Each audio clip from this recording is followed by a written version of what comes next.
지금부터 여성가족부가 주최하고 한국여성정책연구원이 주관하는 2021년 가족정책 포럼을 시작하겠습니다.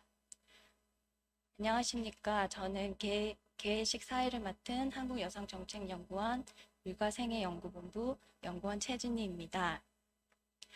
오늘 행사는 비혼동거 실태조사에 대한 결과에 대한 발표와 그 정책적 함의를 논의하는 토론의 장으로 마련되었습니다. 본 행사는 코로나19 감염 예방과 사회적 거리두기에 따라 최소의 인원만이 현장에 참여하고 있으며 본원 유튜브 채널을 통해서 실시간 생중계되고 있습니다. 그럼 먼저 개회식을 시작하겠습니다. 국민의례와 이국가는 생략하겠습니다. 먼저 한국여성정책연구원 문유경 원장님의 개회사가 있겠습니다.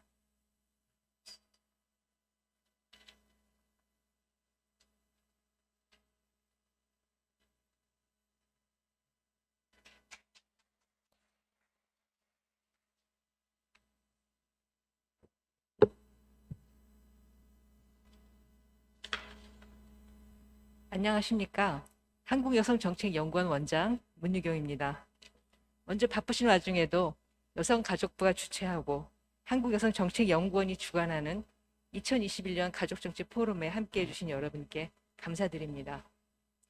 이번 포럼의 주제는 결혼해야 가족인가요? 함께하는 삶, 가족, 그리고 정책 이야기입니다. 본 포럼은 비혼동거 실태조사 결과를 여러분과 공유하고 정책적 함의를 모색하고자 마련되었습니다.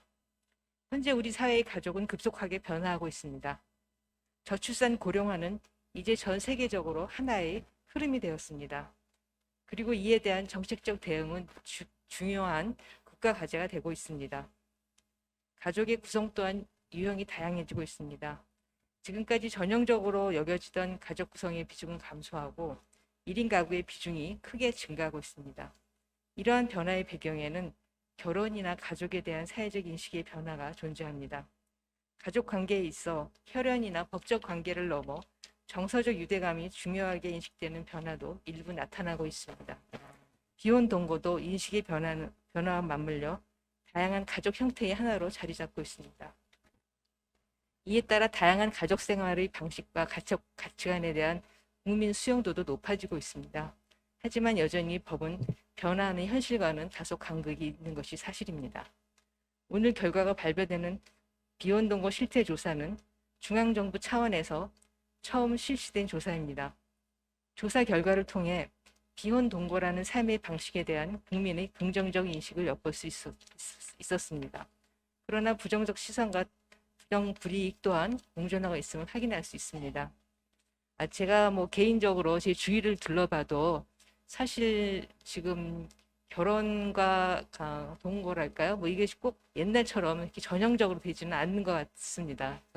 제가 이제 오면서 좀 생각을 해봤는데 제가 딸이 둘이 있고 그 정년기 딸이고 그 주변에 결혼과 관련된 관행을 생각해 보니까 옛날처럼 결혼하고 결혼 신고하고 같이 살고 이 세 개가 완벽하게 일치되는 조합은 별로 없어 보여요. 보니까 결혼을 했지만 1년 넘도록 신고를 안 하는 부부도 많고 결혼식도 안 하고 그냥 신고도 안 하고 그냥 사는 그런 커플도 있었고 또 이제 어떤 커플은 결혼식은 안 했지만은 무슨 미국의 비자 관계라든지 여러 가지 이런 것 때문에 그냥 신고만 한 그런 커플도 있었고 또 상당히 다양한 커플이 있는데 이젠 저도 그 친구는 그냥 결혼식 안 하고 산대요 이렇게 얘기를 들어도 그냥 그런가 보다 그러지 옛날처럼 이렇게 걱정이 되거나 그러지는 않는 수준인 것 같습니다. 이번 토론회가 비혼 동거 등 우리 사회의 다양한 가족 생활의 모습이 법 제도에 실질적으로 반영되는 계기가 되길 바랍니다. 참여하신 여러분의 고견을 부탁드립니다. 끝으로 오늘 자장을 맡아주신 김선미 광주대학교 사회복지학부 교수님, 조사 결과에 대해 발표를 맡아주신 김영란 한국여성정책연구원 연구위원님께 감사의 마음을 전합니다. 그리고 유익한 논의의 장을 열어주실 변수정 보건사회연구원 연구위원님, 김영정 서울시 여성가족재단 연구위원님, 박광동 한국법제연구원 선임연구위원님, 조은주 전북대학교 사회학과 교수님, 송여진 한국여성정책연구원 연구위원님께 감사드립니다.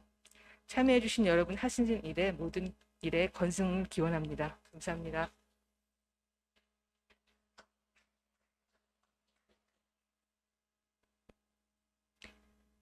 다음으로 여성가족부 김경선 차관님의 축사가 있겠습니다. 영상으로 준비된 차관님의 축사를 보겠습니다. 안녕하십니까. 여성가족부 차관 김경선입니다. 결혼해야 가족인가요? 함께하는 삶, 가족, 그리고 정책 이야기를 주제로 오늘 포럼을 개최하게 된 것을 뜻깊게 생각하며 오늘 포럼을 주관해 주신 문유경 한국여성정책연구원장님께 감사의 말씀을 드립니다. 특히 오늘 발제와 자장을 맡아주신 김영남 박사님, 김선미 교수님을 비롯한 토론에 참여해 주신 전문가분들께도 감사의 말씀을 드립니다. 통계청 사회조사 결과에 따르면 결혼하지 않더라도 함께 살 수 있다는 비율은 2012년 45.9%에서 2020년 59.7%로 또 결혼하지 않고도 자녀를 가질 수 있다는 비율도 2012년 22.4%에서 2020년 30.7%로 지속적인 증가세를 보이고 있습니다. 그만큼 결혼과 가족에 대한 가치관은 변화하고 있고 가족의 형태도 다양화되고 있습니다. 그 변화의 중심에는 청년층을 중심으로 하는 미혼, 비혼 인구의 증가, 고령화, 그리고 1, 2인 가구의 확산, 사회적 다양성 확대 욕구 등이 있습니다. 그럼에도 혼인과 혈연을 기초로 한 가족 관련 법률과 제도는 현실 속에 다양한 가족을 반영하지 못하고 있어서 법률원을 바탕으로 하는 가족 형태에 해당하지 않는 다양한 가족 구성원들이 정책에서 배제되거나 시의 대상으로만 인식되거나 사회적 차별의 대상이 되는 상황에 놓일 우려가 있는 것이 현실입니다. 오늘 포럼은 비혼 동거 가족이 늘고 있는데 주목하여 혼인과 혈연관계 이외의 가족에 대한 차별 해소와 정책적 지원 방안을 모색하는 자리이고 가족 형태에 따른 차별이 없는 포용 사회로 나아가는 중요한 계기가 될 것입니다. 여성가족부는 미혼모, 미혼부, 동거가족 등 그동안 제도권 밖으로 밀려났던 국민들을 포용하고 모든 아이들이 부모의 혼인 여부 등 가족 형태와 상관없이 보편적인 인권을 가진 사회 구성원으로 존중받으며 성장할 수 있는 환경을 만드는데 적극 노력하겠습니다. 끝으로 참석하신 모든 분들께 다시 한번 감사드리며 논의해 주신 내용이 향후 가족정책 추진에 적극 반영될 수 있도록 노력해 나가겠습니다. 감사합니다. 이상으로 개회식을 마치고 본격적으로 가족정책 포럼을 시작하겠습니다. 오늘 포럼은 준비된 발표를 듣고 각 분야 5명의 전문가께서 상호 토론하는 순서로 진행될 예정입니다. 토론의 진행은 광주대학교 사회복지학과 김선미 교수님께서 맡아주시겠습니다. 그럼 잠시 자리를 정비한 후에 곧 시작하도록 하겠습니다.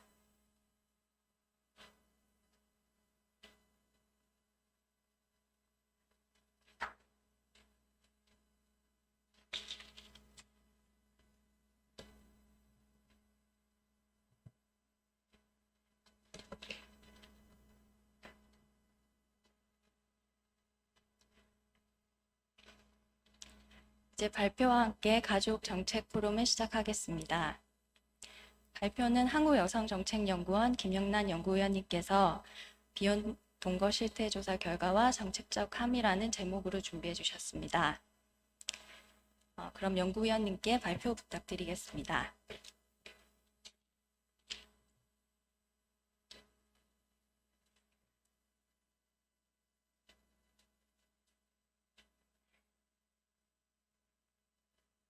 안녕하십니까.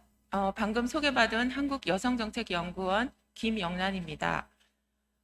비혼동거 실태조사 결과와 정책적 함의 발표에 앞서서 이 비혼동거 실태조사에 대해서 살짝 소개를 드리면 사실은 저희가 그 저출산이 심화되면서 비혼동거에 대한 뭐 통계 파악이라든지 이런 부분들에 대해서 범정부 차원에서 상당히 많은 노력이 있었고요. 그런 과정에서 사실 여성가족부가 주관해서 매 3년마다 실시하는 전국 가족 실태조사에서 비혼동거의 규모를 좀 파악하기 위한 문항들을 설계해서 넣고자 하였으나 거기에서는 그냥 비혼동거가 대충 몇 %가 되는지 그리고 간략하게 어떤 어려움이 있는지 정도의 문항들밖에 들어갈 수가 없어서 여성가족부에서 전국 가족 실태조사의 부가 연구 조사로 비혼동거 가족에 대한 생활 실태를 좀 파악을 하자. 그렇게 해서 이 조사가 그 전국 가족 실태조사의 부가 연구조사로 일환으로 시작이 되었고요. 사실상 이제 조사 문항들을 설계를 할 때 가장 핵심적으로는 가족 다양성 관점에서 이 조사를 시행하겠다는 그런 관점들이 많았습니다. 사실상 저희 저출산 심화와 비혼동거를 같이 연동시켜서 많이 연구를 해왔는데 사실상 전국 가족 실태조사의 부가 연구조사로 시작된 이 비혼동거 실태조사는 가족 다양성의 관점에서 가족을 형성하는 다양한 방식이 나타나고 있고 그렇게 형성한 가족들이 일반적인 가족들과 어떻게 다를까, 같을까 다를까라는 그런 가족 다양성 포용 정책에 대한 그 근거라든지 이런 것들을 마련하고자 하는 목적으로 조사 문항들과 조사의 목적이 좀 설계됐다는 점을 강조해서 말씀을 드리고 싶습니다. 우선 조사 개요를 말씀을 드리면요. 저희 19세 이상 69세 이하의 일반 국민 중에서 현재 조사 시점 현재 동거를 하고 있거나 과거에 동거 경험이 있는 사람들을 모두 조사를 하였고요. 목표 표본을 3,000명으로 했는데 실제적으로 이제 수집된 사례는 3,007명입니다. 근데 정말 이 자리에 계신 모든 분이 아시다시피 비혼동거는 모집단 정보도 없고 어디에 계신지도 모르고 조사를 하기 상당히 어려운 집단이고요. 이미 조사를 해보신 그 토론자이신 변수정 박사님 너무 잘 알고 계시고요. 모두가 잘 알고 있지만 그래서 사실은 조사 대상에 대한 명확한 모집단이 없기 때문에 뭐랄까 일반적인 뭐 확률 표집이나 이런 것들은 불가능하고 온라인 패널에 가입된 사람들 중에서 이 조건에 맞는 사람들을 골라서 조사를 했습니다. 그리고 작년에 조사를 진행을 했고요.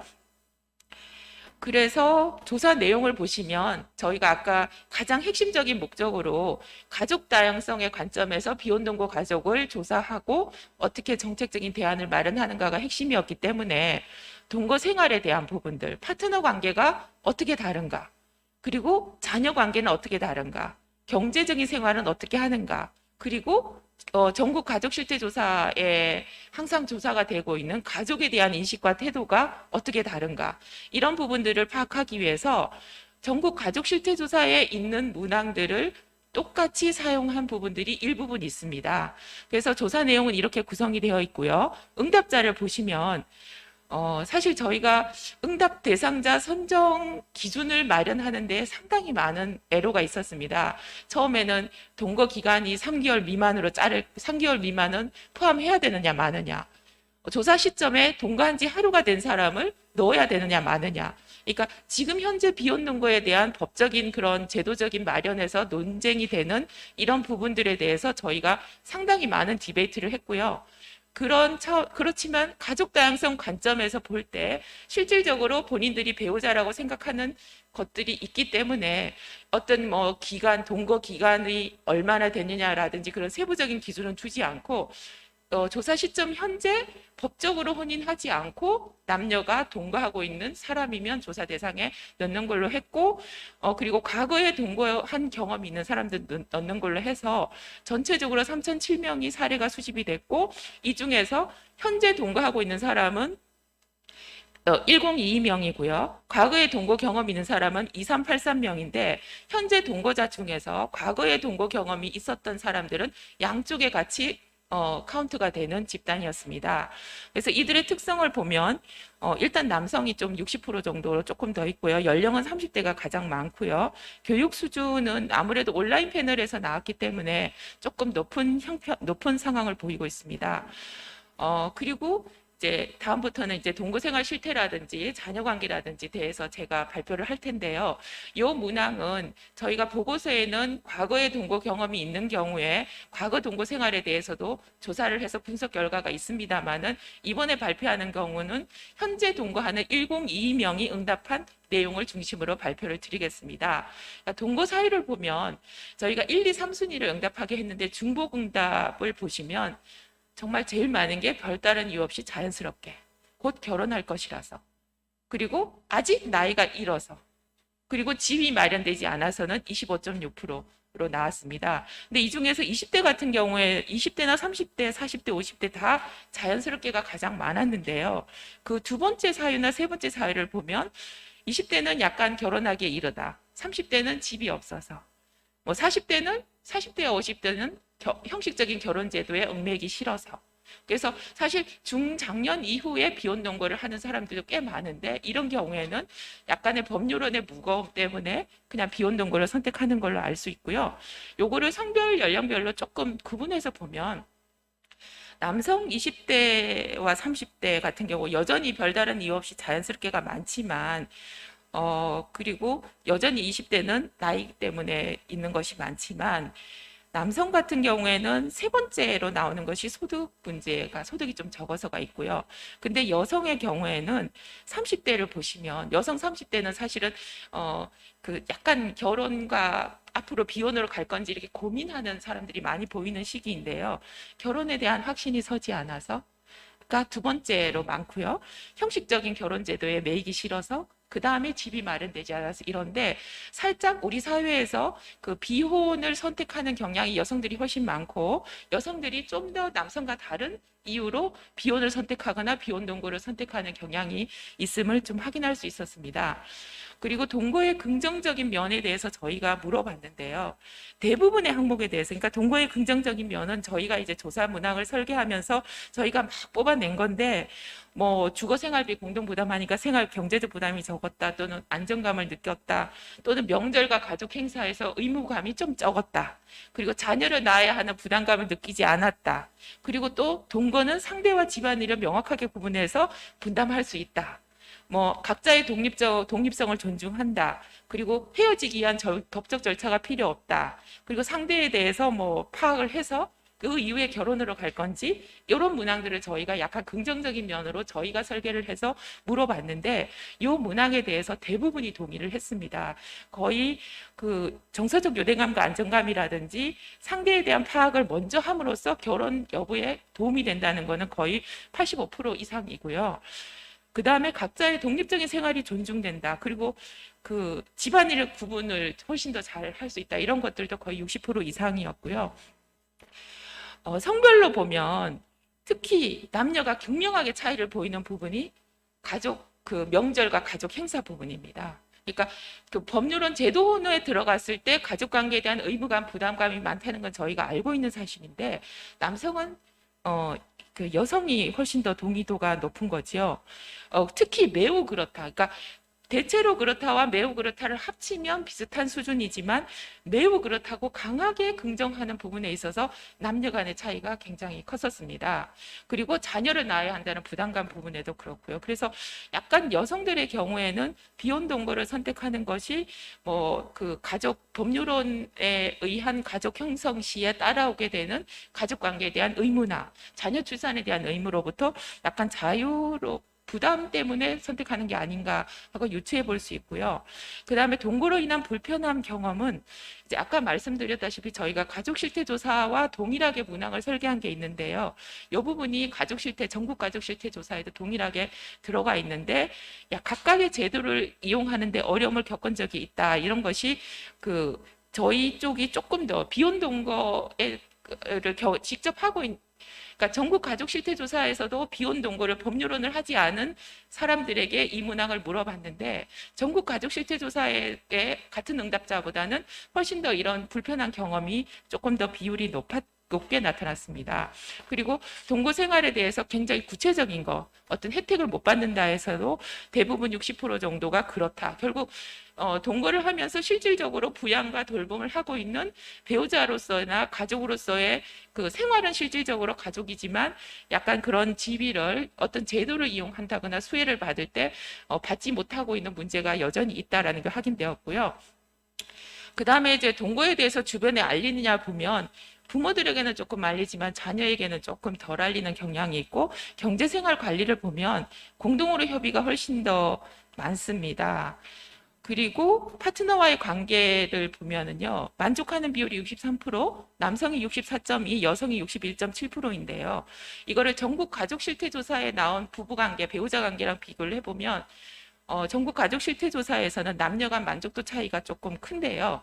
여기 비혼동거 파트너는 남녀 간 만족도 차이가 훨씬 작습니다. 그래서 조금 더 만족하는 비율이 있고요. 그리고 가사 수행을 보면 둘이 똑같이 하는 비율이 70%, 61.4%라서 전국 가족 실태 조사 확연하게 차이가 있는 걸 확인할 수 있는데 문제는 뭐냐면 갈등 경험은 전국 가족 실태 조사의 전국 가족 실태 조사의 배우자 관계는 사실은 사실혼도 포함하긴 합니다. 법률혼도 있고 사실혼도 있고 다 있는데요.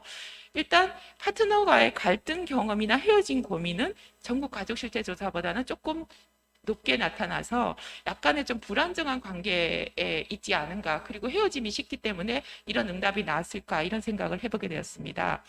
그래서 보시면 파트너 관계에 대한 주관적인 인식을 보면 법률혼 비교와 비교해서 다 동일하다고 생각합니다. 그런데 혼인한 부부 관계와 동일하게 인정을 받는다는 건 아니다가 더 높습니다. 65.3%. 그래서 실질적으로는 법률혼 부부와 다를 바 없지만 현실에서는 약간의 차별이 있다라고 생각하고 있고요. 그리고 자녀 양육 같은 경우는 저희가 이제 파트너와의 사이에 자녀가 있는 경우가 그렇게 많지는 않았습니다. 근데 그 자녀 유무에 관계없이 비혼동거 가족의 자녀에 대해서 약간의 부정적이거나 뭐 여러 가지 수혜가 없다라고 하는 데 대해서는 대부분 뭐 50% 이상이 그렇다. 그러니까 실질적으로 비혼동거 가족의 자녀에 대해서 약간의 어떤 현실상에서 제도적 불이익이 있다라고 느끼고 있는 거고요. 실제적으로 그런지는 모르겠으나 일단 불이익이 있다고 느끼고 있다고 확인이 됐고요. 부모와의 교류나 원가족과의 교류를 보면 뭐 안부를 묻거나 정기 가족 모임이나 생일이나 이런 거는 하는 비율이 훨씬 높지만 제사나 경조사 같은 경우 안 하는 경우가 훨씬 많았습니다. 그래서 일상적으로는 교류하지만 약간 어떤 확대 가족적인 가족 의례라든지 문화에서는 조금 교류를 덜하는 경향을 확인해서 실제 이 파트너 관계와 가족 관계에서 시사점을 보면 파트너 관계는 긍정적입니다. 관계 만족도 높고 가사 분담 잘하고 있고, 그렇지만 현실적으로는 법률혼 부부와 동일하게 인정받지 못하고 있고 또 갈등 헤어짐 경험도 더 많고요. 그래서 살짝 이들은 이상과 현실 사이에서 이렇게 약간 시소를 타고 있는 파트너 관계를 보이는 것 같습니다. 현실적으로 차별이 존재하고 제도상 불이익이 있기 때문에 본인들은 만족하지만 그 현실에서는 뭔가 문제가 해결되지 않고 있는 모습들을 확인할 수 있었고요. 그리고 원가족과의 교류에서도 보면 사실 부모, 자녀 이렇게 이렇게 남녀 성별로 굉장히 분석한 내용이 보고서에는 있는데요.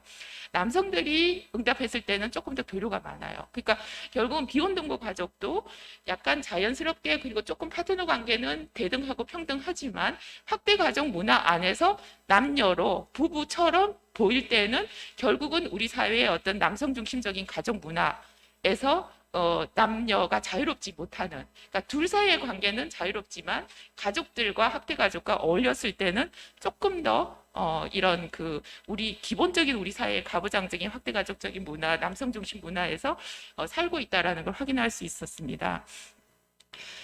그리고 이제 동거 가족 및 정책에 대한 인식을 가족 실태 조사 문항하고 동일한 문항으로 설계해서 조사를 했는데요. 이 문항은 3,007명을 대상으로 조사를 한 것입니다. 그러니까 과거 동거 경험이 있는 사람과 현재 동거하는 사람 모두를 조사를 했을 때 보면 가족에 대해서 가족은 유대감을 느끼는 관계다, 법적으로 연결된 관계다, 이런 데 보면 가족 실태 조사 응답자보다는 혈연이나 법적으로 연결된 관계에 대해서 동의한다는 비율은 좀 낮고요.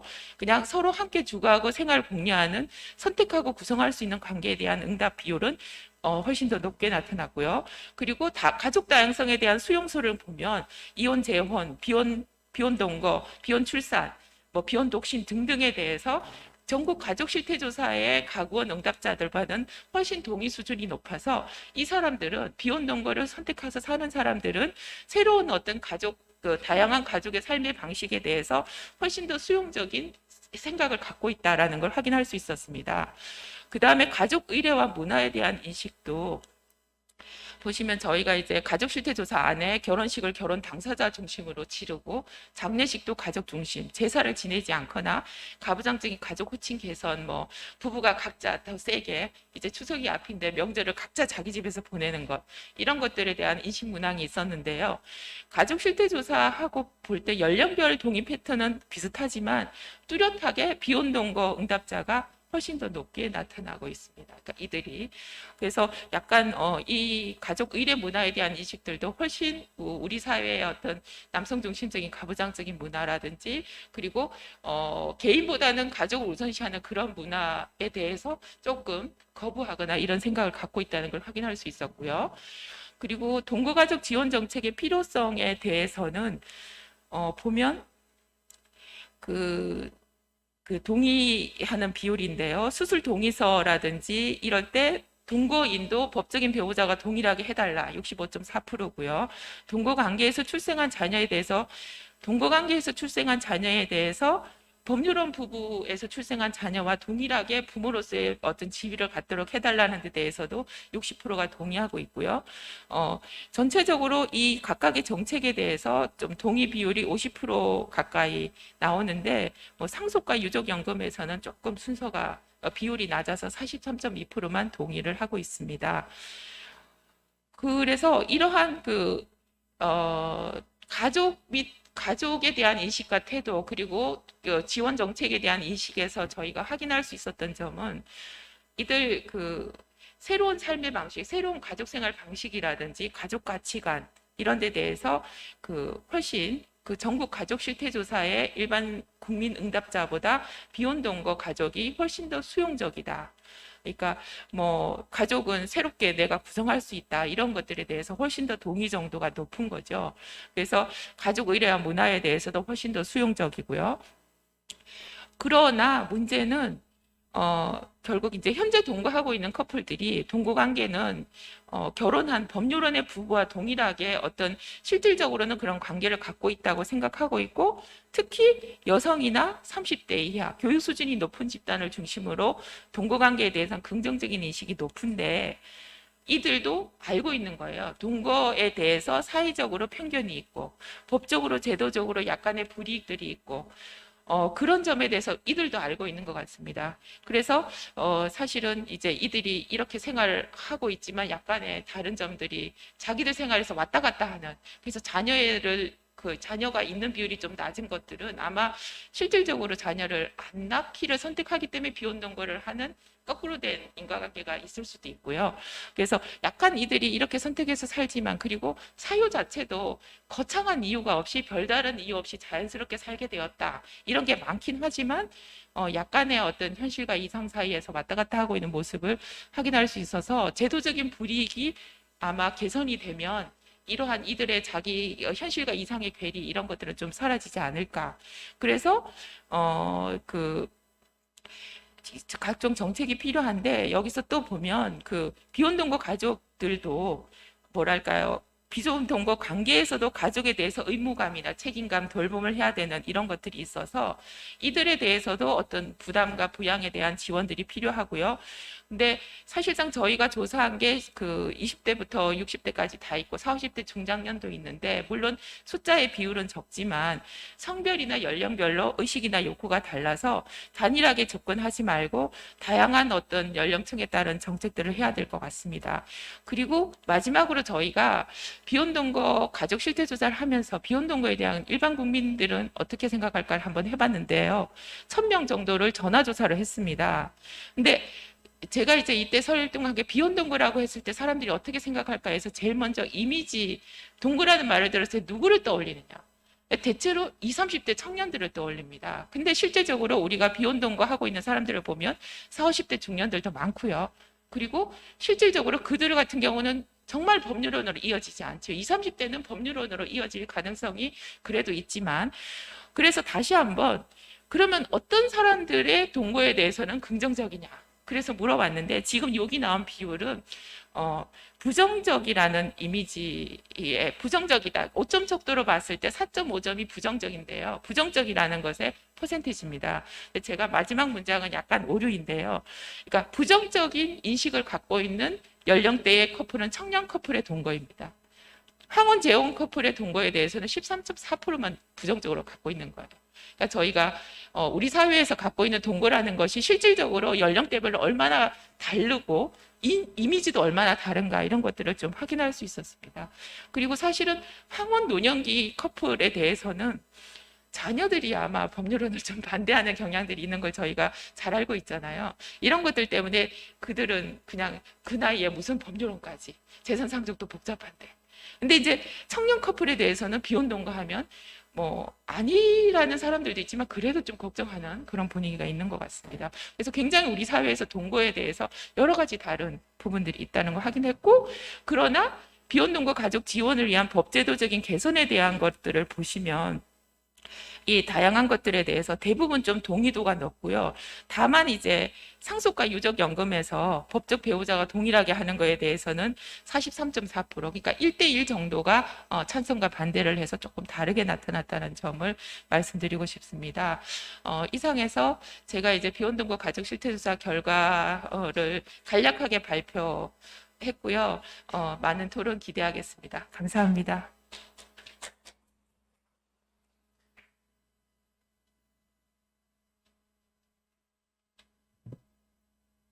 네, 발표를 맡아주신 김영란 연구위원님께 감사의 말씀을 드립니다. 발표는 이것으로 마치고 발표에 대한 토론은 잠시 자리를 정리한 후에 다시 시작하겠습니다.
네, 비혼 동거 실태조사 결과 발표 그리고 정책적 함의 연구자들께서 이렇게 의견을 모아서 현장에서 들어보는데 좀 감명적인 부분이 있었어요. 그러니까 가족 실태조사에서 배제됐던 비혼 동거 실태에 대해서 부가적인 연구를 하셨다는 것, 그리고 또 실제 그런 삶을 사시는 분들 이외에 일반 국민에 대한 인식 조사까지 겸해서 하셨다는 설명을 잘 들었는데요. 이제 5분의 토론자들을 다양한 분야에서 모셨어요. 그래서 각 8분 내지 9분 정도씩 할애해 드리고요. 미리 다 준비해 오셨지만 다양한 견해, 다각도의 조명을 통해서 오늘 이 주제에 대해서 최초의 정부 조사인 만큼 정말 새롭고 활기찬 그런 토론의 장이 됐으면 좋겠습니다. 그러면 맨 먼저 한국보건사회연구원 변수정 연구위원께서 발표해 주시죠. 네, 안녕하세요. 방금 소개받은 한국보건사회연구원 변수정입니다.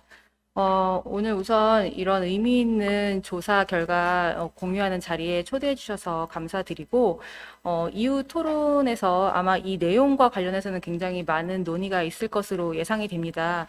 그래서 저는 이 내용적인 측면보다는 앞으로 그럼 우리가 이런 비혼 동거 가족에 대한 실태나 이 통계 구축을 위해서 무엇을 필요하고 나갈 방향이 무엇인가에 대해서 생각해보는 논의를 집중적으로 해보고자 합니다. 다들 아시다시피 이제 혼인이라 하면 과거에서부터 이제 개인의 생애 주기에서 굉장히 중요한 이제 이벤트로 여겨져 왔습니다. 그래서 이제 흔히들 성인이 되면 다들 결혼하겠지 하는 생각을 가지고 있었던 것이 사실인데, 그래서 어떻게 보면 그때는 통계를 내거나 이런 실태를 조사하는 것이 조금 더 지금보다는 훨씬 쉬웠을 것입니다. 왜냐하면 혼인을 하였다 하지 않았다, 배우자가 있다 없다 상태로만 구분을 해도 그 통계가 집계되기 때문인데요. 그 상태로도 충분히 이제 개인의 결혼 상태를 표현할 수 있었던 시절이 있었습니다. 그리고 그때는 아마 생활을 하지만 혼인신고를 하지 않았던 분들이 많지 않았을 수도 있고, 아니면 많이 있었지만 그 사실을 드러내지 않아서 누가 이렇게 집중하거나 그거에 대한 뭐 이런 규모 파악이나 이런 것에 대해서 관심을 두지 않았던 것이 사실입니다. 그런데 이제 그런 분위기 속에서의 생활을 하는 분들에 대한 인구 통계나 이런 것들은 잡혀오지 않았었지만, 지금은 이제 그런 상황이 점점 변해오고 있는데요. 이제는 이 동거라는 것이 과거에 생각하던 것처럼 결혼하기 전에 잠깐 거치는 이런 생활 양식 중에 하나로 자리 잡기보다는 어떠한 단기간에 거치는 그러한 기간에 한정되는 생활 방식으로 생각되지 않고, 동거를 택해서 결혼 대신 택하시는 분들도 이제 있는 그런 시대가 되었기 때문에 이제 그분들을 가족으로 포함하고 가족으로서의 권리나 그런 욕구를 파악해야 될 필요성이 이제 대두되는 시기가 되었기 때문에 이러한 조사가 중요하게 됐고, 그렇게 됐을 때 기본적인 인구 통계에서도 이런 조사를 같이 실행해야 된다라는 이제 주장이 대두되고 있습니다. 지금 현재로서는 이제 뭐 행정 통계에는 나와 있지 않지만, 행정 통계는 지금 당연히 결혼을 하시는 분들에 대한 숫자만 나오고 있는데요. 혼인 건수가 뭐 줄었다라는 것은 다들 잘 아실 겁니다. 뭐 이제 2000년만 해도 33만 건이었지만 이제 2020년에는 21만 건으로 굉장히 많이 줄었고, 이 혼인 건수가 실제 주는 것과 더해서 혼인에 대한 가치관, 그러니까 결혼을 어떻게 생각하는 거냐에 대한 변화도 굉장히 빠르게 변화하고 있고, 젊은 세대를 중심으로 더 크게 변화하고 있는 것이 사실인데요. 이제 결혼을 반드시 해야 된다처럼 과거에 보편적으로 생각했던 개념은 정말 비율이 되게 낮아져서 16.8%밖에 되지 않고, 결혼은 정말 선택이라는 입장이 40% 이상이 되고 있습니다. 그런데 이렇게 그 가치관의 변화와 함께 혼인 통계에서도 보여주듯이 이제 혼인이 진짜 줄고 있다는 것이 과연 그럼 누군가와 정말 결합하지 않고 사는가 아니면 정말 친밀한 관계가 없어지는가를 생각해 보면 그건 또 아닐 것입니다. 현실에서는 계속해서 누군가와 관계를 맺고 친밀한 누군가와 같이 살아갈 수도 있기 때문에 이런 혼인 건수만을 계산해서는 이런 행정 통계만으로는 이제 결혼을 선택하지 않은 사람들이 과연 어떤 사람과 어떤 관계를 맺고 살아가는지 포착하지 못하고 있는 것이 지금 현실입니다. 그러한 상황에서 이번 조사가 가지는 의의가 굉장히 크다고 저는 보고 있는데요. 특히 이제 이 조사를 수행했다는 자체가 저는 굉장히 의미가 있다고 생각해요. 일단 국가에서 동거가족의 실태를 파악했다는 것이 주는 의미가 하나 있을 것이고요. 또 하나는 이제 이 대상자들을 뭐 샘플을 물론 표집을 하기가 어렵지만 3,000명이나 되시는 분들에 대해서 조사 결과를 공유할 수 있게 되었고, 그리고 현재 동거하시는 분만 해도 1,000명 이상이 되기 때문에 과거에 이렇게 조금 작게 했던 조사들보다는 동거 사실 관계에 계신 분들에 대해서 좀 더 세부적인 분석이 가능해졌다는 측면에서 또 의의를 찾아볼 수 있습니다. 이제 뭐 트렌드나 그 경향 파악뿐만 아니라 세대와 성별을 교차할 수 있는 조사 결과, 그 자료를 가지고 있다는 점에서 이 자료가 앞으로의 발전이나 정책적인 측면에서 유용한 자료가 될 것이라고 생각하는데요. 여기서 한 가지 중요한 것은 이러한 조사가 계속돼야 되는 것이 저는 되게 중요하다고 생각합니다. 이게 이제 뭐 이렇게 한번 이루어지는 조사, 단편적인 조사가 아니라 앞으로 주기적으로 이러한 조사를 해나가고 이거에 대한 관심도를 계속 보여주고 또 경향이 어떻게 변화하는지를 파악하는 것이 이제 정책적인 측면에서나 이런 뭐 인식적인, 인권적인, 권리적인 측면에서도 굉장히 중요한 일이 되지 않을까 생각합니다. 그래서 이제 조사가 사실 통계나 조사가 사회 현상보다 앞서 나가기는 조금 어려운 측면이 있다고 생각해요. 그런데 지금 이제 사회적으로 가족 다양성 문제나 이제 그 동거 관계에 대한 파악이 굉장히 많이 이루어지고 있다고 해서 지금 정도면 이제 조사나 통계나 이제 조사에서 이렇게 좀 동거 가족들을 포함하고 개별적으로 파악하는 일을 지금 시작해야 되지 않을까라는 생각을 합니다. 우리나라에서 이제 인구나 가구 통계를 제공하고 있는 대표적인 조사가 이제 인구총조사라고 볼 수 있는데, 이 조사로는 현재 동거가족의 규모나 실태를 제대로 파악할 수 있는 체계를 갖추고 있다고 생각할 수는 없습니다. 이제 예를 들면은 혼인 상태를 파악하기 전에 이제 여기에서는 가구 단위 조사이기 때문에 가구주와의 관계를 처음에 묻게 되는데요. 가구주와의 관계에서 파트너 관계를 선택할 수 있는 항목은 배우자라는 것 단일 항목으로 선택지가 지금 구성되어 있습니다. 만약에 배우자가 아니라 하면 이제 동거 관계는 다른 선택지를 선택해야 되는데 사실 마땅하게 선택할 것이 없습니다. 그래서 이제 혼인 상태에서의 선택 항목을 보면 이제 2010년까지는 미혼, 배우자 있음, 사별, 이혼 이렇게 4개의 카테고리가 어떻게 보면 혼인 상태를 파악하는 기본적인 카테고리를 할 수 있는데, 2015년에 굉장히 좀 파격적인 시도를 합니다. 그래서 이제 미혼 배우자 있음 다음에 동거라는 카테고리를 혼인 상태에서 인구총조사에서 추가하게 되는데요. 이 결과는 사실 이제 공개적으로 공유되지는 않았습니다. 이제 아마 비율이 굉장히 작거나 신뢰도의 측면에서 뭐 문제가 있다고 판단하여 그렇게 되었지만 다시 그래서 20년도에는 오히려 10년도의 조사 항목으로 다시 회귀합니다. 그래서 이제 여전히 4개의 카테고리만 유지하고 있는데요.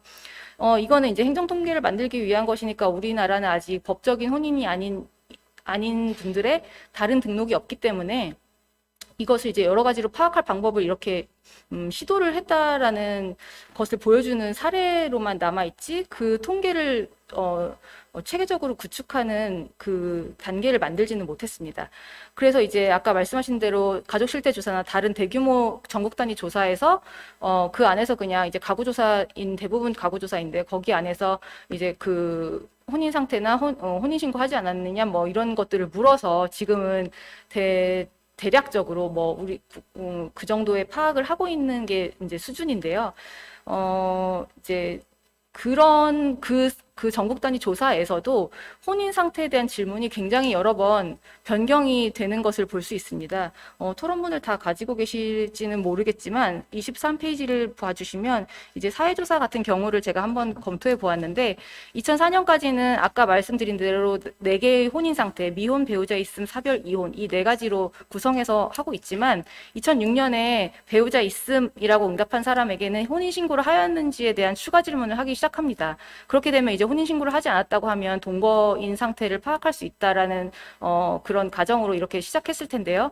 그 다음에 다시 2008년과 9년에는 그 질문이 추가 질문이 사라지게 되고 2010년에 다시 나타나고 이걸 계속 반복하게 되는데 최근까지 잘 이어오다가 2018년도에 아까 인구 총조사에서의 시도와 같이 동거를 이제 혼인 상태에 넣게 됩니다. 근데 여기서 비율이 0.3%밖에 나오지 0.5% 아무튼 내외로 나오게 돼서 이것도 이제 2020년에 다시 이제 이런 옛날 방식으로 4개의 카테고리에서 배우자 있음이라고 응답하신 분이 혼인신고 여부를 묻는 방식인데요. 여기 보면 대략 2% 정도가 혼인신고하지 않은 배우자가 살고 있다라는 응답 결과를 볼 수 있습니다. 근데 이게 작다고 해서 자꾸 이게 바꿔지거나 이렇게 변경되는 것은 일반 그 시계열이나 이런 유지에서 좀 좋지 않고 동거 과거를 계속 파악하는 거에 있어서 좀 불안한 측면이 있어서 다음 마지막 페이지 보시면 이제 이게 앞으로 제가 생각하는 어떻게 보면 우리나라에 이렇게 되기까지 한참이 걸릴 수도 있지만 가구주와의 관계에서 어떤 분과 어떻게 살아가는지를 파악하는 것이 가장 정확하다고 생각합니다. 그래서 미국의 센서스를 보시면 거긴 대표자로 표시를 하는데요. 대표자와 어떤 관계이냐일 때 이성 배우자, 이성 결혼하지 않은 파트너, 동성 배우자, 동성 결혼하지 않은 파트너 이렇게 4가지로 구분합니다. 한국은 지금 단일하게 되어 있고요. 배우자 하나로. 그래서 앞으로는 이렇게 좀 카테고리를 좀 세분화해서 이제 현재 결혼 상태를 이제 어떻게 보면은 이성 간의 결합 하나로만 이제 보고 있는 것이 우리의 현실인데 앞으로는 뭐 동성 간의 결합도 볼 수 있고 이성 간의 결합 아니면 파트너, 배우자 이렇게 다양하게 좀 세분화하는 것이 중요할 테고 이런 트렌드를 좀 유지하기 위해서 조사 항목에서 일관성을 유지하는 것 그리고 뭐 지원과 혜택 논의는 뭐 제도가 생기면은 더 활발하게 일어나겠지만 제 생각에는 이 현재 사람들이 어떠한 형태로 가족을 구성하고 누구와 친밀한 관계를 유지하면서 어떻게 살아가는지 그 실태를 파악하는 것이 제일 먼저 1번 수행되어야 할 과제로서 이러한 좀 형태를 유지해 보시는 것이 어떨까 하는 제안을 해보면서 토론을 마치고자 합니다. 네, 감사합니다. 네, 감사합니다. 지금 현장에서 일어나고 있는 가족 다양성에 대응해서 가족 정책을 제대로 수립하려면 이번에 그 시도했던 것과 같은 비혼 동거 가족 실태 조사가 필요한데 이것이 지속적으로 이루어지면서 그다음에 자료를 축적하고 합당한 정책을 만들기 위해서 비혼 파트너에 대한 그런 정확한 조사 항목을 고정적으로 추가할 것을 제안을 해주신 거죠. 미국의 사례도 잘 들었고요. 네, 감사합니다. 그러면 이어서 서울시 여성가족재단에서 와주셨는데요. 김영정 연구위원님 토론 부탁드리겠습니다. 네, 반갑습니다. 김영정입니다. 자료는 이제 새로 나눠드린 자료를 보시면 될 것 같고요. 일단 저는 이제 이 실태조사가 성공적으로 마무리됐다는 거 너무나 축하드리고요. 얼마나 이 조사를 하기가 어려운지를 연구자로서 굉장히 잘 알고 있기 때문에 이 자료가 조금이라도 더 많이 활용되고 그렇게 됐으면 하는 바람에서 저는 처음 시작은 이 비혼 동거 실태를 파악한다라는 게 어떤 의미를 갖는지를 그걸 좀 제가 연구진을 대신해서 조금 더 강조해드리는 걸로 시작을 하려고 합니다. 일단 이제 비혼 동거 실태를 파악한다는 게 어떤 의미가 있는가를 살펴보면 첫 번째는 이제 이 비혼 동거를 선택하고 생활하는 사람들의 실천을 드러낼 수 있다라는 점에서 의미를 찾아야 된다고 저는 생각을 합니다. 그동안 이제 이런 다양한 관계, 다양한 사회적 결합이 존재하는지조차도 제대로 드러나지 않았기 때문에 일단 이 존재와 경험을 가시화함으로써 일단 정책적 관심과 사회적 인식 개선을 추동하는 데 크게 기여할 수 있다고 저는 이제 생각을 하고요. 그리고 이제 그냥 존재가 있다라는 그런 것을 나타내는 것을 넘어서 이들 당사자들이 결혼 법률론을 선택하지 않음으로써 다른 방식의 관계를 실천했다라는 점을 좀 주로 바라볼 때 좀 가족 실천의 이해가 더 깊어질 것으로 저는 생각이 됩니다. 그리고 두 번째로는 이제 비혼동거 가족 실태를 살펴보면서 기존 가족 문화의 문제점을 역으로 분명하게 드러낼 수 있는 기회가 될 거라고 생각을 합니다. 결혼이나 혈연으로 형성된 가족이 갖고 있는 불평등하고 뭐 때로는 가부장적인 문화, 그리고 결혼과 가족을 선택함으로 인해서 경제 활동에서 우리가 어려움을 겪는 경우도 굉장히 많은데, 이런 문제들을 오히려 결혼제도 바깥의 가족들을 통해서 읽어낼 수 있지 않을까, 그런 생각이 들고요. 그리고 세 번째는 뭐 당연하게도 비혼동거 가족 실태 파악을 한다는 거는 가족 변화에 조응하는 정책을 구체적으로 수립할 수 있도록 하는 근거 자료로 이제 활용할 수 있다는 점에서 굉장히 중요합니다. 그동안 사실 정부의 가족 정책에는 옛날부터 이제 다양한 가족이라는 카테고리가 있기는 있었잖아요. 근데 실제로는 그 몇 가지 유형의 좀 제한적인 유형만 지원을 하면서 취약 가족, 위기 가족 이런 집단으로 좀 낙인할 수도 있는 우려가 있었고, 그리고 경제적 지원 위주로 정책 사업이 구성되었던 점이 있어서 굉장히 비판을 많이 받아왔고, 실제로 이제는 좀 이것이 개선이 되려는 노력을 이루어지고 있다고 알고 있습니다. 이런 문제점들을 극복하고 좀 더 적절한 제도 개선을 하고 정책을 마련하는 근거를 이 실태조사를 비롯한 여러 자료들이 기여할 수 있다고 저는 생각을 합니다. 그런데 조금 더 논의를 확장할 필요는 있다고 저는 생각을 합니다. 이제 그동안 이성애 동거 커플 같은 경우에는 굉장히 어렵게 증명을 해야 되긴 하지만 사실혼이라는 이제 조건을 달아서 어쨌든 일부나마 권리를 인정받은 사례들이 있기도 하고 제도안으로 수용될 가능성이 조금 더 있다고 생각합니다. 최근에 여러 여론조사의 경우에 이제 결혼을 하지 않아도 된다라는 의견이 굉장히 많이 늘어나고 있는 것들을 봤을 때 조금 더 제도 수용성이 있어 보이기는 하는데요. 그런데 이 밖에 다른 그 관계들, 다른 그 생활 공동체들은 아직도 사회적으로 인정되는 관계가 되기에는 조금 멀리 있어 보여서 좀 이들을 좀 논의에 같이 포함시켜서 고민을 해봐야 되지 않을까라는 생각이 듭니다. 왜냐하면 출산할 수 있는 가족을 구분하고 이들만의 제도적 수용을 용인하는 것은 진정한 의미에서의 가족 다양성 존중이라고 하기 어렵다. 그리고 출생률을 명목으로 한 제한적 수용은 완벽한 이제 대안이라고 보기 어렵다라는 생각 때문입니다. 그 제도 밖 가족의 권리 보장을 논하는 과정에서 성애에 기반한 커플로 대상 범위를 한정하지 말고 좀 더 다양한 관계들을 좀 포함했으면 좋겠습니다. 그리고 저는 주로 비혼, 비혈연 생활공동체라는 표현을 많이 써서 이제 연구를 하기는 하는데요. 이 성적 친밀성이 가족 구성의 필수 요건이라고 보기 어렵다고 저는 생각을 합니다. 그래서 성애적 관계에 기반하지 않은 여러 관계의 정서적 연대감이나 돌봄에 대해서도 논의가 충분히 이루어졌으면 하는 바람을 해보고요. 이번에 실태조사에서 여러 가지 이제 경향성들이 드러났는데 저희가 작년에 수행했던 서울시 거주하는 비혼 비혈연 가구 생활자들의 생활 경험과 정책 욕구 조사를 소규모로 진행한 적이 있었는데요. 경향성에서 아주 유사하게 나타났기 때문에 조금 더 이번 조사 결과 힘을 실어드리는 차원에서 조금 저도 말씀을 드리자면, 일단 비혼 비혈연 생활 공동체들이 법률혼 배우자나 혈족 관계에서 한계로 느꼈던 부분, 가족 문화를 극복하기 위해서 자기가 선택한 가족과 함께 새로운 관계성을 만들어나기 위해서 노력을 하고 있다라는 게 많이 드러났고요. 성역학 기대에 대해서 상대적으로 좀 자유롭고, 그리고 살림과 돌봄을 공평하게 분담하고 있다는 비율이 아까 조사 결과에도 나왔지만 저희가 수행했던 조사에도 그렇게 많이 나왔습니다. 그래서 생활비, 주거비, 가사노동, 돌봄 같은 것들을 공평하게 분담한다는 응답 비율을 보이기도 했고요. 좀 더 가족 내에서 소통이 원활한 관계를 만들어 나가고 있다는 사실이 드러나기도 했습니다. 근데 이제 가족 실천은 하면서도 가족 제도가 보장하는 권리에서 배제된 데에 대해서 굉장히 강하게 비판의식을 가지고도 있어서, 현재 가구 형태로 살면서 느끼는 가장 힘든 점이 무엇이냐라는 질문에 대해서 정부의 지원과 서비스로부터의 제외에 대한 비율이 가장 높게 나타났습니다. 그러니까 가족 내부나 주변 사람들과의 관계에서 겪는 문제보다도 정부와 제도가 가지고 있는 문제를 더 강하게 비판을 하고 있다라는 것이죠. 그래서 그리고 필요한 정책으로는 지금 현재 신혼부부 또는 청년으로 제한된 주거 지원 정책 범위를 확대하자라는 것이라든가, 수술 동의서 등 의료 결정권, 이건 굉장히 급박한 상황에서 일어나는 일이기 때문에 이것을 인정하게 해야 된다라는 데 대해서 동의도가 굉장히 높게 나타나기도 했습니다.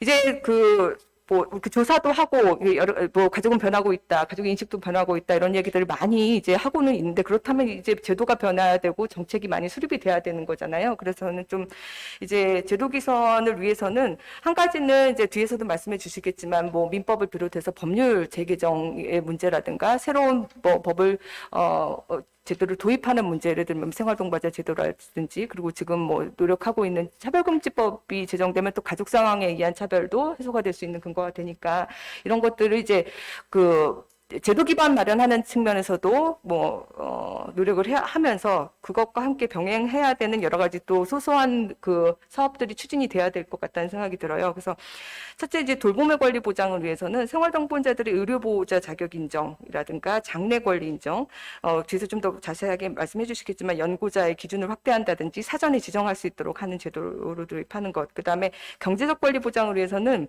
뭐 공공임대주택 입주 자격이나 뭐 주택자금 지원 사업의 대상을 좀 확대하는 것. 그다음에 이제 직장 내 복리후생제도 같은 경우는 일상적으로 이제 겪는 불합리한 것들로 많이들 지적을 하고 계시거든요, 당사자들이. 그래서 이런 것들은 사실 어떻게 보면은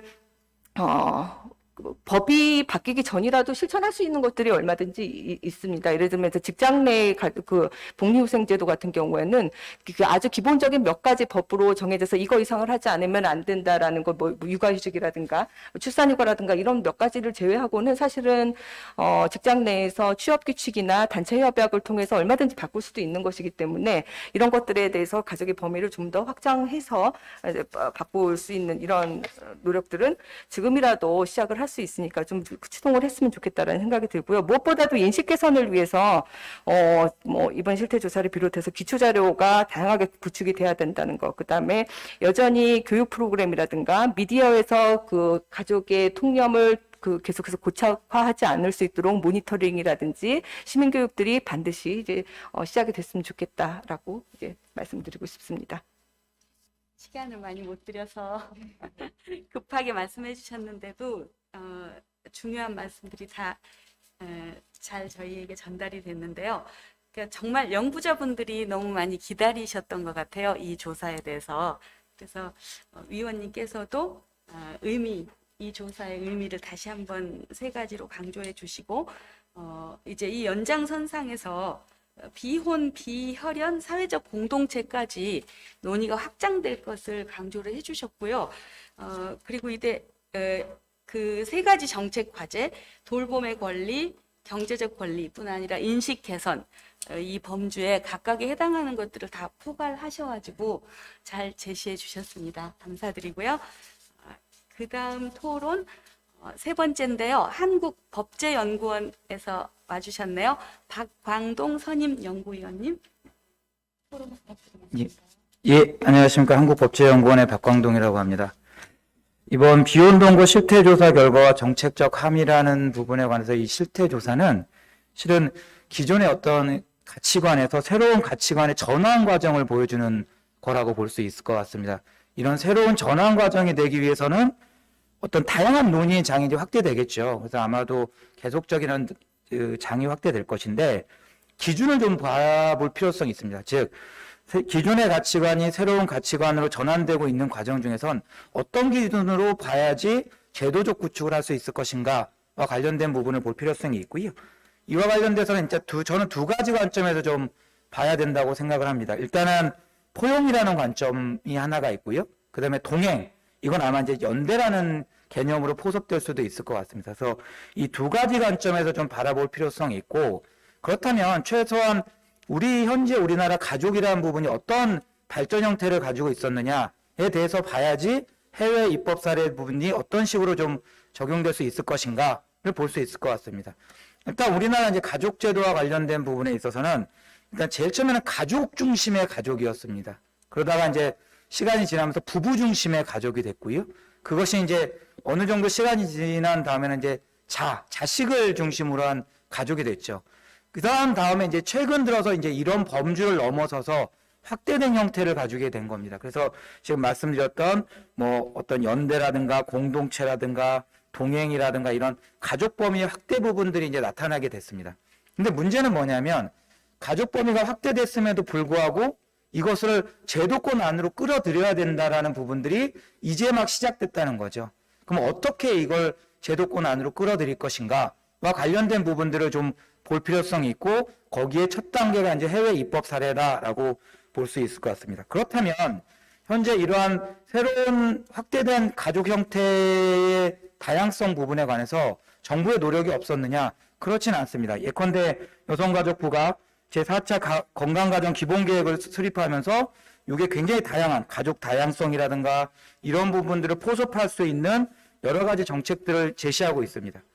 자, 그 다음에 또 하나 이제 볼 필요성이 있는 게 그렇다면 이런 새로운 가치관이라는 부분이 변경됐을 때 국회라든가 이런 제도로 들어올 수 있는 부분이 무엇이냐라는 부분이 있겠죠. 그러면 보면 저희 국회에서 이제 입법들이 어떤 식으로 좀 되어 있느냐를 볼 필요성이 있습니다. 그래서 지금 이제 건강가정기본법에 국회 계류되어 있는 개정안들을 보면 이제 가족의 개념을 조금 삭제하자. 이 의미는 뭐냐면 가족의 범주를 너무 법률에 규정되다 보니 너무 협의로 보호하게 되니 이것을 확대시켜서 가족 범주를 좀 폭넓게 확인하자라는 부분입니다. 이건 또 다른 반증이 무엇이냐?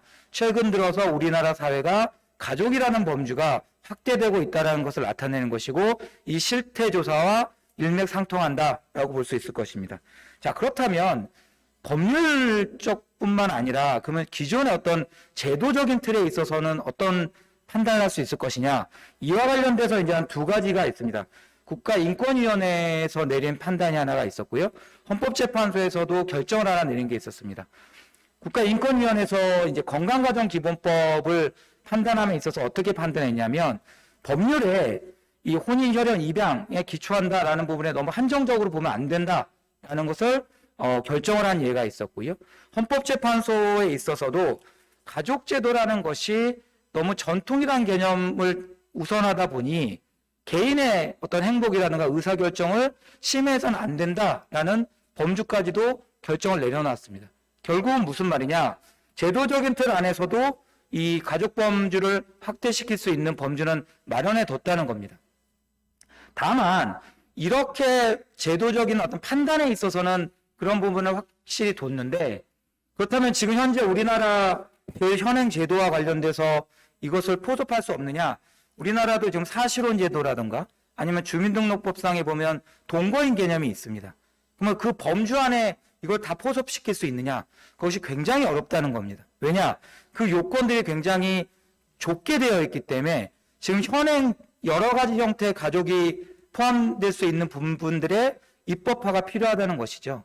그렇다면 다른 입법례들은 어떻게 되어 있냐? 즉 해외 입법례를 보면 여러 나라들이 있습니다. 근데 이제 이게 국가마다 사회적 문화적인 어떤 발전 과정이라든가 이런 게 좀 다르긴 하나 공통적인 게 한 두 가지가 있는데요. 첫 번째 기조입니다. 첫 번째 이런 뭐 동성혼이라든가 아니면 동거와 관련된 법률을 제정한다든가 현행 법률론과 관련된 부분의 범위를 확대한다든가 이와 관련된 근거는 뭐냐면 개인의 의사가 존중돼야 된다는 겁니다. 즉 개인이 행복해야 된다는 거죠. 그걸 통해서 가족이라는 범주가 확대됐고 그 가족이 건전한 가족 생활이 되면서 국가 발전에 기여한다라는 부분이 될 것이고요. 그래서 지금 최근 들어서 유럽이라든가 이런 데서 보면 뭐 모든 유럽이 다 그렇진 않지만 일반적인 패턴을 보면 지금 법률론이라든가 비법률론의 어떤 가족 형태에 대한 어떤 제도적인 구축이 조금 불분명해지는 부분들이 있습니다. 즉 지원이라든가 보호를 같이 해주는 경향이 있다라고 보시면 될 것 같습니다. 자, 그렇다면 저희가 봐야 될 게 뭐냐면 이러한 해외 사례와 관련된 부분에 관해서 어떤 문제점을 가지고 우리가 제도화할 때 볼 것이냐와 관련된 부분을 볼 필요성이 있고요. 이와 관련돼서 이제 우리나라의 문화 및 사회적 적합성이 있느냐 이런 지금 가족 형태를 넓히는 범위에 관해서 지금 이제 앞에서 지금 실태조사와 마찬가지로 국민들의 인식이 좀 확대되고 있다는 것이죠. 그리고 이제 해외와 다른 비혼동거 관련된 국민의 법의식도 실태조사와 비슷한 부분을 일맥상통할 것입니다. 그 다음에 이제 문제되는 게 국가 주도의 어떤 시스템을 구축해야 될 것이냐, 입법을 마련해야 될 것이냐, 아니면 어떤 그 법적 지위를 어떻게 할 것이냐와 관련된 부분은 입법 정책의 문제이죠. 입법 정책의 문제인데 이런 입법을 만들기 위해서 왜 입법이 필요하느냐? 제도가 안정적으로 운영될 수 있기 위해서라는 부분이죠. 그래서 그와 관련된 부분에 관해서 이제 입법의 필요성 부분들을 제시를 해두었습니다. 근데 결론만 말씀드린다면 입법의 필요성은 충분히 있다는 것입니다. 왜냐? 다양한 형태의 가족들이 제도권 범주 안에서 들어가서 안정적이고 지속적으로 운영될 수 있고 그것들이 관리됨으로써 더욱더 안전한 사회, 그리고 행복한 사회가 될 수 있어야 된다는 부분이고요. 이것을 어떤 식으로 법률을 만들 것이냐, 이것은 이제 예컨대 건강가정기본법이라든가 민법이라든가 이런 기존의 제도를 구축하는 방법이 하나가 있고요. 또 하나는 새로운 입법 모형을 만들어서 하는 방법이 있습니다. 그 부분들은 여러 가지 논의가 거쳐야 될 것입니다. 어떤 해외 입법 사례가 이런 부분이 있기 때문에 우리나라가 그대로 가져오는 것이 아니라 우리나라의 가장 적절한 형태의 입법 모형을 어떻게 구축할 것인가와 관련된 부분을 볼 필요성이 있고요. 최종적으로 이걸 정리해 보면 간단히 말씀드리면 이렇습니다. 일단 이러한 그 가족과 관련된 부분의 범주를 넓히는 부분에 관해서는 포용과 공동체의 인정이라는 부분을 주요 목적으로 하고 가치의 다양성을 인정해야 될 것입니다. 그걸 바탕으로 해서 비혼동거 가족의 보호라든가 지원의 필요성을 인식하고 어떤 식으로 제도적 보완을 할 것인지에 대한 부분을 검토해야 될 필요성이 있고요. 그래서 이런 제도의 보완과 함께 제도가 안정적이고 지속적으로 운영될 수 있도록 이 법제화가 필요할 것입니다. 이러한 법제화를 통해서 우리 사회가 이제 지속적이고 안정적이고 발전적 형태의 어떤 가족 형태를 구축하는 데 도움이 될 것이라고 생각합니다. 예, 이상입니다. 감사합니다. 네, 토론 잘 들었는데요. 자료집에 그 해외 입법 사례, 그러니까 비혼 동거 관련 프랑스, 스웨덴, 대만, 영국, 독일 부분이 저희가 시간을 드렸으면 좀 더 설명을 들을 수 있었을 것 같고요. 이런 다양한 삶의 형태를 지지하기 위해서 제도권 안에 내부화할 부분이 있고 그거를 안정적으로 하기 위해서는 입법이 필요하다고 강조해 주신 점에 충분히 동의를 하면서 다음 토론으로 넘어가겠습니다. 전북대학교에서 와주셨습니다. 조은주 사회학과 교수님 토론 부탁드릴게요. 네, 안녕하세요. 이렇게 의미 있는 조사 결과를 논하는 자리에 참석하게 돼서 아주 기쁘게 생각합니다. 사실 우리가 알고 있었던 그 가족이 사실 이제 다차원적으로 지금 변화를 경험하고 있잖아요. 그래서 굉장히 많은 사회적 논의들이 일어나고 있고, 뭐 그 과정에서 이제 많은 논쟁이나 논란이 벌어지고 있기도 하지만 아무튼 지금 가족은 변화하고 있다. 여기서 이제 우리가 출발해야 될 것 같습니다. 우리가 알고 있는 가족은 사실은 그 산업자본주의 시대의 가족이죠. 그리고 그 가족은 혼인관계를 중심으로 형성되고 지속되어 왔습니다. 그런데 여러 가지 차원에서 사회구조적인 변동과 함께 그런 종류의 어떤 가족의 형태는 변화의 직면에 있는 것이 사실입니다. 뭐 아시는 것처럼 결혼제도나 혼인관계에 대한 인식이 크게 변화하고 또 우리가 과거에 상정했던 표준화된 생애주기가 있었잖아요. 뭐 교육을 마치면 취업을 하고 또 취업을 마친 후에는 뭐 결혼 정년기라는 게 있고 결혼 정년기에 결혼을 해서 또 적정한 시기에 적정한 규모의 자녀를 출산하고 양육하고 뭐 이런 종류의 생애주기가 사실 이제 완전히 다 거의 깨져가고 있는 상황이고 이른바 연령 동조성이라고 하는 그런 현상들도 굉장히 약화되고 있는 상황인데 이런 상황에서 이제 더 이상 결혼이라는 것이 당연한 생애법으로 간주되고 있지도 못하고 이런 경향은 혼인 외에 여러 가지 다양한 형태의 동거관계를 확대시킬 개연성이 당연히 크다고 할 수 있습니다. 그런데 그럼에도 불구하고 이제 이 동거라는 게 결혼제도 외부의 파트너 관계를 이렇게 지칭한다고 했을 때 대체로 관계를 지속하면서 함께 산다는 점에서 혼인관계와 유사성을 가지기는 하지만 사실은 이 내부에서 어떤 동거관계에서 아주 일반적인 경향을 추출해내기는 굉장히 어려울 수도 있을 거라는 생각이 듭니다. 그러니까 왜냐하면 이 동거관계 안에 사실은 굉장히 이질성들이 많을 거라는 거죠. 굉장히 다양한 형태의 다양한 종류의 그런 동거관계의 경험이 있을 것이고 이걸 우리가 그 어떤 종류의 경험들이 그런 동거 관계의 파트너 관계를 지속하고 있는 그런 가족 내에서 이제 일어나고 있는지를 우리가 포착하거나 이해하기 위해서는 굉장히 면밀한 어떤 검토가 필요하리라고 생각이 됩니다. 그래서 이번에 이 비혼 동거 실태 조사가 이런 변화에 직면해서 사실 그런 관계의 다양한 양상을 확인하고 탐색하기 위한 굉장히 의미 있는 그 조사였다고 생각이 됩니다. 앞서서도 말씀하셨지만 굉장히 어려운 조사를 해주셔서 이렇게 정말 이렇게 그 고생이 많으셨을 것이라고 생각이 되는데요. 제가 일단 이 실태조사 결과에 대해서 제가 조금 주목하는 부분들을 구체적으로 얘기하면서 이제 얘기를 이어가 보도록 하겠습니다. 제가 사실 이제 제일 아쉽게 생각하는 것은 이 실태조사 자체에 대해서가 아니라 그러니까 연령별 분포를 보면 사실 그 60세 이상이 4.9%로 나와 있거든요. 근데 제가 사실 최근에 굉장히 이제 중요하다고 생각하는 대목은 60대 혹은 그 이상의 노년층에서 사실 굉장히 동거관계가 많이 나타나고 있습니다. 그리고 아마 이제 주변에서도 그 비슷하게 뭐 직접적으로든 간접적으로든 경험하고 계신 경우가 많이 계실 텐데, 근데 사실 이걸 포착하기 굉장히 어렵고, 지금 이 실태조사에서도 아마 제가 정확하게는 모르겠지만 이 한국갤럽 패널 가입자의 연령 분포에 따른 것인지는 모르겠으나, 사실 굉장히 늘어나고 있고 앞으로 훨씬 더 확대될 거라는 것을 우리가 어렵지 않게 예상해 볼 수 있습니다. 왜냐하면 수명이 늘어나고 고령화가 진행되면서 그 노년층에서 60대 이상에서 사실 굉장히 동거관계가 많이 늘어날 것이고 뭐 아무튼 그런데 그런 측면에서 보자면 사실 이걸 통계적으로 우리가 어떤 이런 실태조사를 통해서 파악하기는 굉장히 어려울 수 있다고 생각하고, 그래서 후속적으로 이 60대 이상의 이 노년층에서 나타나는 동거관계에 대해서 뭐 여러 가지 면접이라든지 여러 가지 사례조사를 통해서 굉장히 다양한 사례와 유형과 경험들을 좀 이렇게 좀 찾아내고 좀 가시화시켜내는 것이 좀 중요하지 않을까라는 생각을 하게 됩니다. 그래서 사실 이번 조사 결과에서 60대 이상에서 동거기간 10년 이상의 비중이 43.8%로 나타났더라고요. 그래서 이건 무엇을 의미하는지 뭐 이런 생각을 이제 좀 많이 해보게 됐습니다.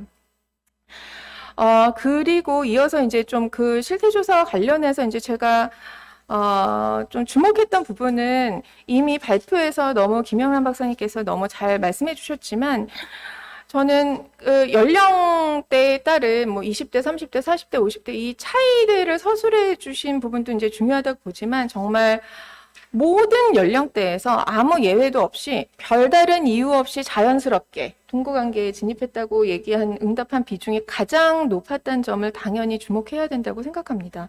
그러니까 이 동거관계가 아주 자연스러운 삶의 어떤 선택지로 이미 우리 사회에 들어와 있다는 것을 의미하는 것이 아닌가. 그리고 이어서 파트너와의 관계에 대한 만족도에 있어서 역시 이 발표하시면서도 말씀해 주셨지만 제가 다시 한번 강조하고 싶은 것은 이 혼인관계에서의 만족도보다 비혼 동거관계에서의 만족도가 더 높고 성별 차이도 적었다. 이게 의미하는 바는 왜 대체 젊은 층에서 혹은 전반적으로 결혼하지 않는가에 대한 하나의 우회적인 답이 아니겠는가. 그러니까 결혼을 했을 때의 어떤 삶의 만족도가 혹은 관계 내적인 만족도가 물론 감소해야 될 것이 많을 수는 있지만 비혼 동거 관계에서보다 높지 않다면 결혼을 선택할 이유가 없어지는 것이죠. 점점 더. 그런 현상들이 혹은 가사 수행에서의 어떤 평등한 분배 역시도 마찬가지라고 볼 수 있을 것 같습니다. 그럼에도 불구하고 어떤 제도적 측면에서 여러 가지 그 부정적인 경험을 인식하고 있는 그러니까 어떤 자녀에 대한 부정적 인식을 우려하는 것보다도 여러 가지 제도적인 측면에서 배제되고 있는 이런 경험을 더 부정적으로 인식하는 것이 지금 결혼관계 이외의 다양한 가족관계가 처해 있는 현실을 드러내주는 것이 아닌가 싶은 생각이 들고, 그리고 네 번째로는 그 파트너와의 관계, 그러니까 갈등이나 의견 충돌 경험에 대해서 동거관계가 더 높게 나타났단 말이에요, 혼인관계가. 근데 이게 과연 그 관계의 불안정성을 더 높다는 것을 보여주는 것으로 해석할 수 있을까? 좀 저는 다른 해석의 여지도 많이 있다고 생각이 되거든요. 이를테면 예를 들면 갈등이나 의견 충돌도 상호작용에 굉장히 중요한 양식인 거죠. 그런 혼인 관계에서 이를테면 갈등이나 의견 충돌을 더 적게 경험한다는 것이 그 관계가 훨씬 더 안정적이거나 혹은 더 긍정적이라는 것을 의미하지는 않을 수 있다. 그러니까 훨씬 더 상호작용의 밀도가 낮다는 것을 의미하는 것으로 뭐 해석해 볼 수도 있지 않을까. 뭐 이런 생각입니다. 그리고 뭐 마지막으로는 사실 이 발표에서도 지적하셨던 것처럼 사실 우리 사회에서 동거라는 이 어휘 자체가 떠올리게 만드는 어떤 그런 관계의 패턴이라는 게 사실 20대 이 동거, 혼전 동거 뭐 이런 걸 많이 떠올리게 되는데 그럼에도 불구하고 이 20대든 혹은 20대부터 뭐 60대까지 이 동거에 대한 전반적으로 긍정적인 인식을 가지는 응답자가 훨씬 더 많게 나타났다는 이런 일관된 경향이라는 게 강조될 필요가 있고 이게 통계청 사회조사 결과와도 부합하는 결과라고 얘기해 볼 수 있을 것 같습니다. 그래서 정리해 보자면 저는 지금 우리가 경험하고 있는 다양한 오늘은 여기에서 이제 비혼 동거 실태 조사 결과에 대해서 얘기했지만 전반적으로 사실 우리 사회가 어떻게 변화하고 있는지에 대해서 우리는 아주 일관된 현상을 우리가 목격하고 있다고 저는 생각합니다.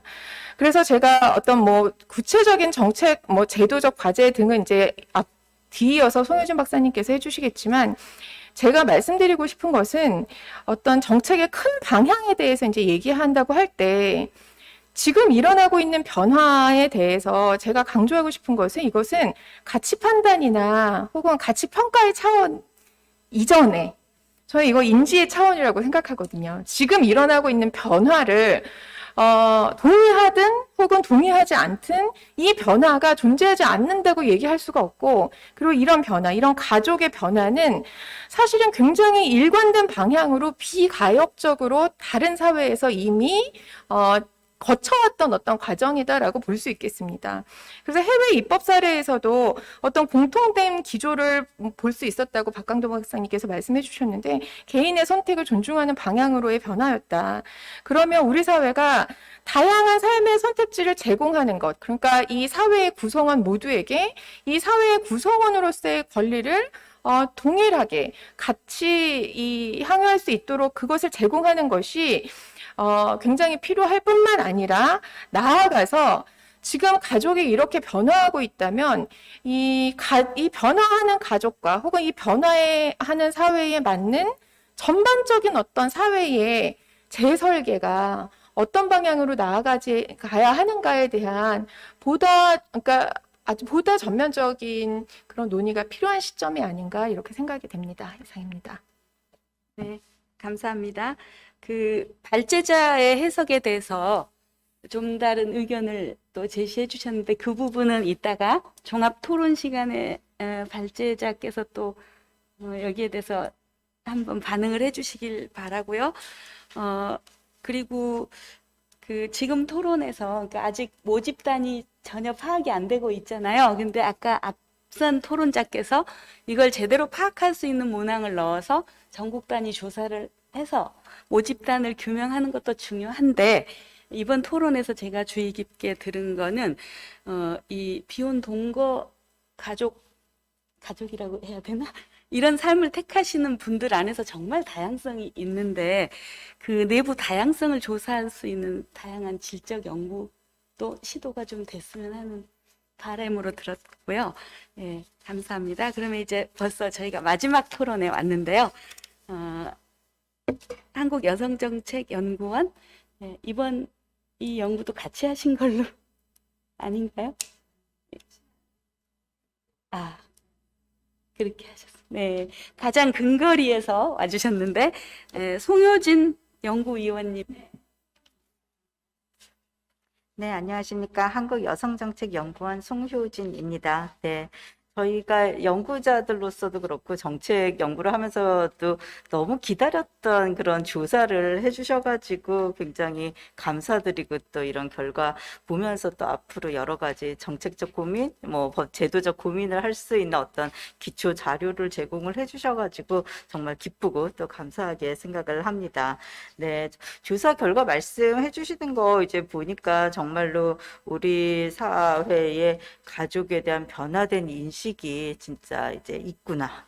이제 확인할 수 있구나. 이런 생각도 들었고 또 현재 동거 중인 경우 동거 관계를 결혼한 부부와 동일한 관계로 인식하고 있다라는 그 결과도 굉장히 흥미로웠습니다. 그러니까 굉장히 이런 우리 사회에서 사실 주변에 보면은 이렇게 뭐 저희 뭐 친구 시어머님도 재혼하셨는데 그냥 어머님하고 혼인 신고 안 하시고 또 가족처럼 이렇게 살고 그런 이제 케이스들 사례들 주변에서 한 다리만 건너면 너무 많이 볼 수 있는데 얼마나 이런 분들이 많이 계시고 어떻게 살고 계시고 또 뭐 진짜 세대를 아우르는 이런 현상들이 어떤지 정말 궁금했었는데 이런 조사를 이제 시작으로 앞으로 좀 더 이제 탄탄하고 쫀쫀한 이런 통계가 구축이 되기를 기대를 합니다. 근데 이런 조사 결과를 보니까 정말 우리 변화된 가족 현실과 제도가 이렇게 갭이 있구나라는 거를 이렇게 탁 이제 눈으로 이제 느낄 수가 있었어요. 예, 그래서 저는 이제 요 토론에서는 그렇다면 우리는 어떻게 제도적으로 이거를 변화된 가족에 맞춰서 어떻게 우리는 이런 준비를 하고 이제 이런 제도를 좀 정비해 나가야 될까 이런 고민들을 좀 같이 나누는 것으로 토론을 가름하고자 합니다. 먼저 박광도 박사님께서 이제 말씀을 해주셨는데 이제 그 법제에 대해서 이제 물꼬를 이제 해외 사례와 함께 이제 이렇게 굉장히 커다란 방향성과 우리가 고민을 이렇게 가지고 나가야 된다는 것을 말씀을 해주셨어요. 좀 더 저는 이제 구체적으로 좀 이제 저희가 고민을 하고 있는 것들을 이제 말씀을 드리면 먼저 이게 현실의 가족이 배제되는 기준으로서 이제 우리 민법상의 가족 범위 조항이 오히려 우리가 기대하던 그런 이제 어떤 입법적 효과와는 좀 달리 지금 이미 현실과의 갭 때문에 나타나고 있는 것이 아닌가라는 이제 우려를 가지고 있습니다. 가족의 범위를 규정한 이제 민법 제 779조는 호주 제도의 폐지로 가아 개념이 민법에서 폐지되면서 입법 과정에서 타협의 산물로 이제 2005년도에 이제 우리 민법에 등장을 하게 된 것입니다. 이게 우리 민법전과 같이 가족의 범위를 규정한 입법례는 2005년 이전에 우리 민법 역사에도 사실은 나오지 않고요. 네, 이거는 호주 제도에 가하고 가족의 범위랑은 전혀 다른 개념이고요.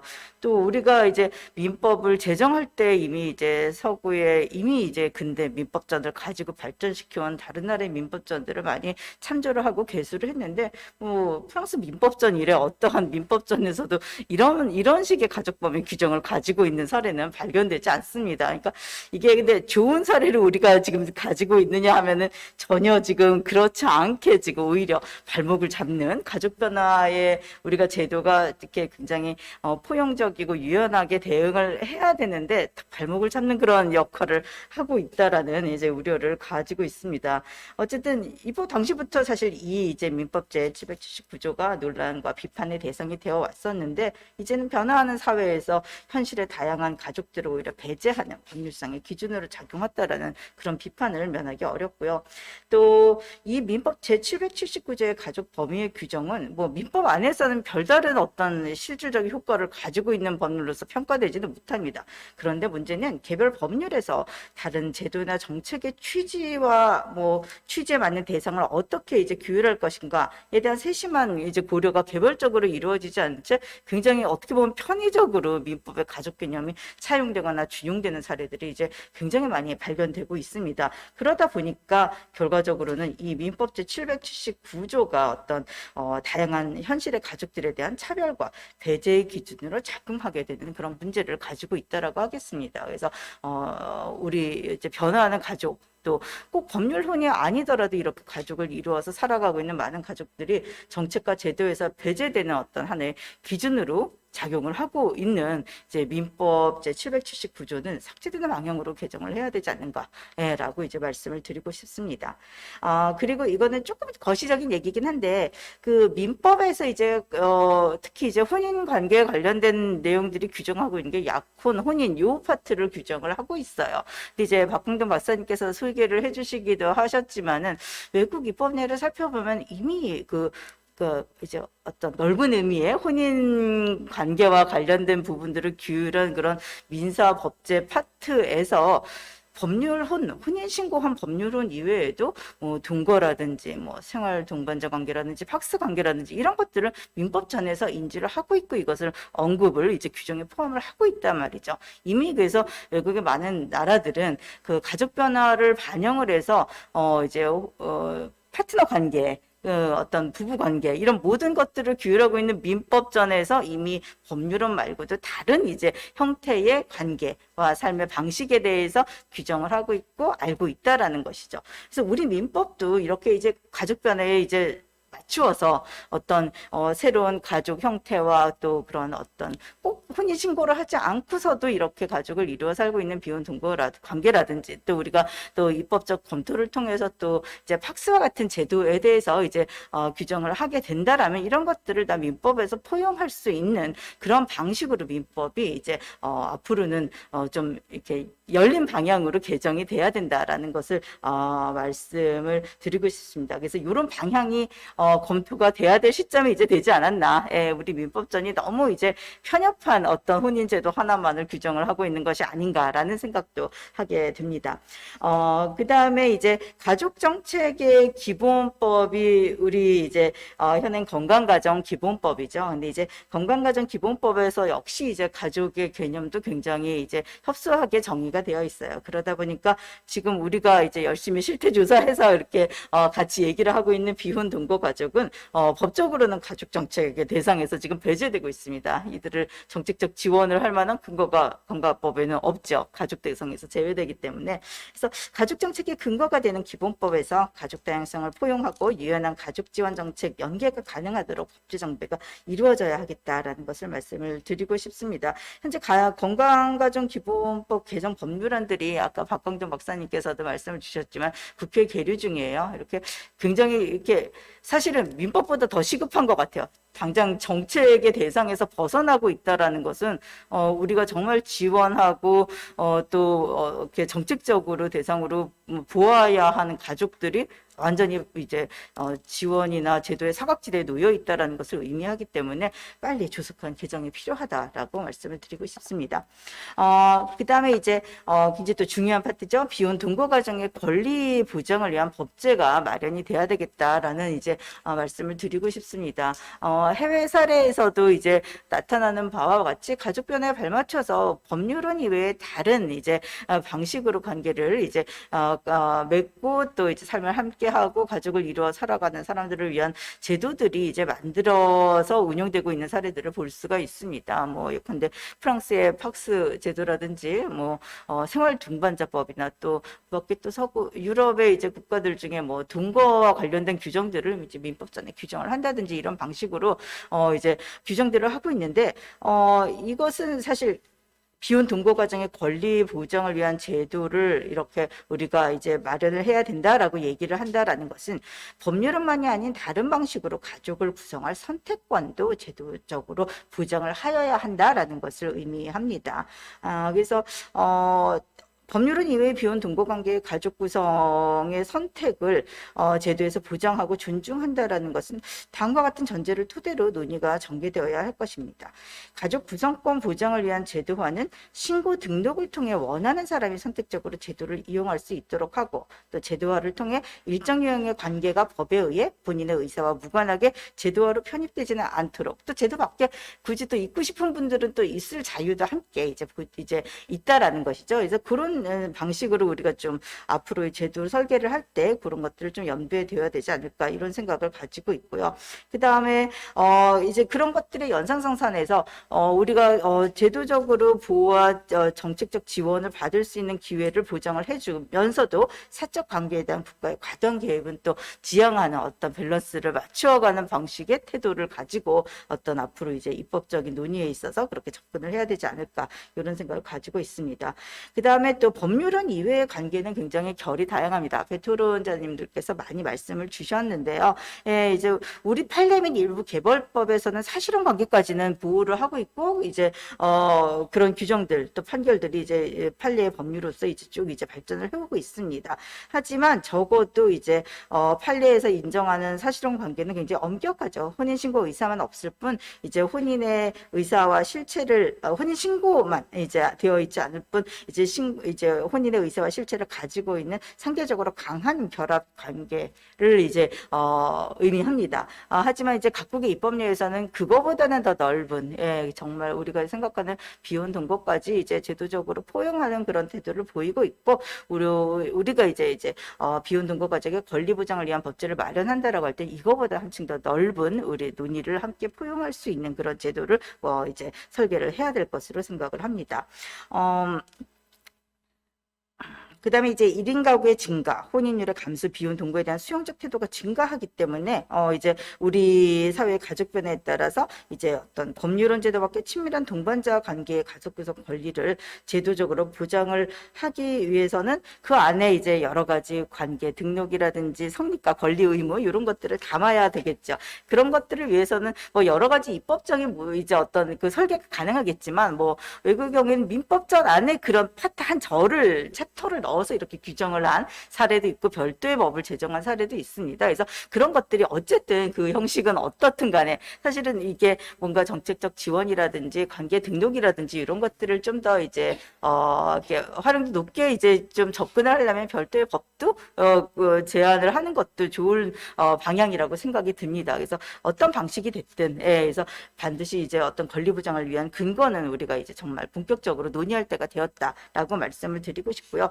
그다음에 비혼 동거 가족에 대한 법 제도적 불이익을 계속 발굴하고 개선하는 작업은 계속 이제 이루어져야 되겠고요. 그래서 관련해서 뭐 의료 장례라든지 이런 돌봄에 수반되는 이런 것들에 있어서 좀 사무 처리나 대리를 위한 어떤 유연한 접근이 필요하고 또 본인이 뭐 지정한 사람으로 하여금 이런 것들을 처리할 수 있게끔 하는 그런 태도로 이제 개별법을 접근하는 것도 굉장히 중요할 것 같습니다. 그다음에 친자관계법에서 이제 출생한 아동이 부모의 혼인 여부에 따라서 또 이제 혼인 외의자로 이제 명명이 되고 구분이 되는 이런 방식을 우리가 가지고 있는데 이제 뭐 이렇게 굉장히 가족 다양성이 증가하고 부모가 혼인을 할 수도 있고 하지 않을 수도 있는 이런 이제 가족 다양성의 증가에 맞추어서 친자관계법도 좀 정비가 되어야겠다라는 것을 말씀을 드릴 수 있겠습니다. 네, 그리고 뭐 수당이라든지 인적 공제라든지 복지 연금 등에 대해서는 굉장히 여러 가지 논점이 있을 수 있을 것 같아요. 이것은 각자의 그 개별 제도나 정책의 취지가 어떤 것인지를 좀 세심하게 검토를 해서 거기에 맞게 이제 그것을 대상을 정비를 해야 되지 무조건 가족이라고 또 혼인신고하지 않았다고 배제할 일은 아니라는 것이죠. 그래서 그거는 개별적으로 이제는 무조건 뭐 혼인신고한 거는 들어오고 그렇지 않은 거는 배제되고 사실혼까지는 들어오고 이런 일률적인 것이 아니라 그 제도의 취지에 맞게 이런 가족 다양성의 어떤 변화를 반영해서 개정이 돼야 되겠다라는 것을 말씀을 드리고 싶습니다. 그리고 그 밖에 이제 뭐 유언이라든지 신탁이라든지 여러 가지 또 그런 가족 다양성의 변화와 함께 우리 법제도에서도 활용할 수 있는 제도들이 많이 있어요. 근데 아직 활용도 떨어지고 정비해야 될 좀 부분들도 있죠. 이런 것들이 활용도가 높아질 수 있도록 이제 그런 것도 이제 필요하겠다라고 말씀을 드릴 수 있겠습니다. 그다음에 이제 뭐 이미 말씀을 많이 주셨는데 차별적 인식 개선을 위한 정책적 노력도 지속이 돼야 되고 저희가 이제 질적인 연구를 전체 이제 그냥 파트너 관계에 이제 이제 고령 커플들에 대해서 이제 여성 노인의 목소리로 이제 의견을 들은 연구를 이제 한 적이 있는데요. 이제 그때 이제 그 비혼 동거에 이제 비혼 동거 관계에 있는 그냥 고령 여성들 4분을 이제 한 그룹을 이제 인터뷰를 한 적이 있는데 굉장히 만족도가 좋으세요. 예, 삶의 만족도가 좋으신데 이렇게 주변에 말씀은 못 하시고 계시더라고요. 그래서 이런 것들이 사회적으로 어떻게 이것이 보여질까라는 인식의 어떤 평균적인 인식이라든지 그런 차별적 인식에 대해서 많이 신경을 쓰고 계시더라고요. 그래서 이런 것들을 볼 때 이제 정말 차별적인 인식을 개선할 수 있는 정책적 노력이 이제 강화되지 않는가 그런 생각을 하면서 또 아까 말씀 주셨지만 정말 가족 상황이나 가족 형태를 이유로 한 차별 금지의 근거는 마련이 돼야 되겠고요. 이것이 뭐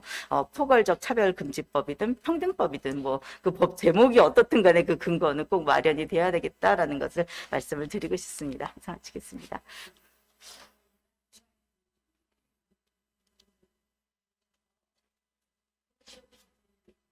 네.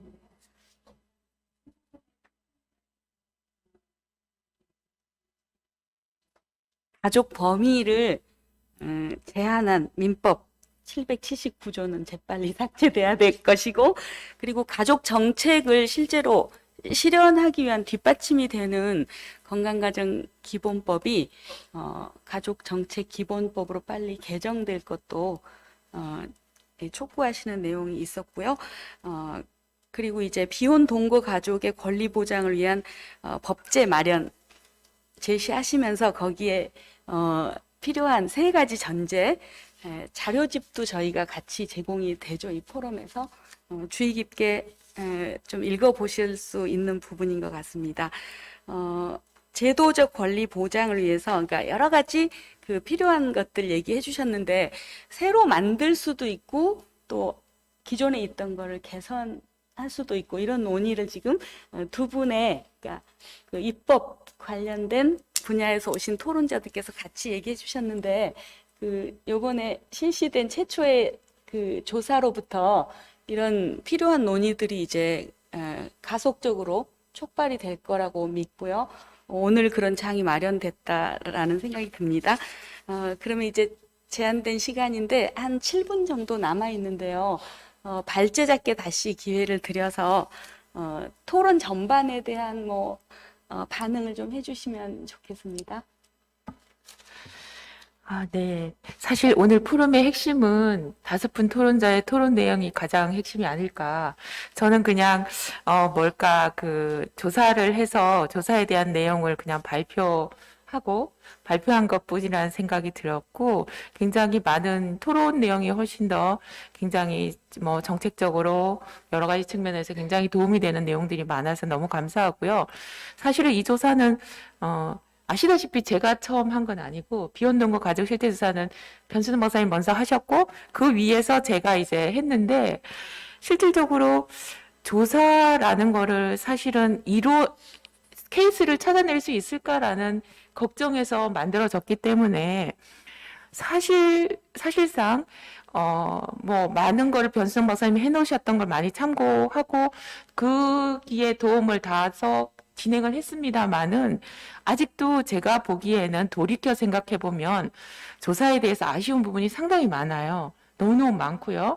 말씀처럼 김영정 박사님이나 그 조은주 교수님 말씀하신 그런 그 집단 내 다양성들을 파악하기 위해서는 이것보다는 훨씬 더 많은 사례 규모가 확보가 돼야 되는데 그러기 위해서는 표본 규모를 키우는 것들이 상당히 필요한데 그러려면은 결국은 말씀하신 것처럼 기존의 어떤 내셔널 차원의 데이터에서 비혼동거 하고 있는 혼인 형태, 비혼동거의 파트너 관계를 문항에 집어넣어서 파악함으로써 그들로 통해서 다양한 걸 얻어내는 것이 필요하고 사실 저도 5, 60대의 비혼동거가 많다는 건 알고 있었지만 정말로 모집단이 많을까?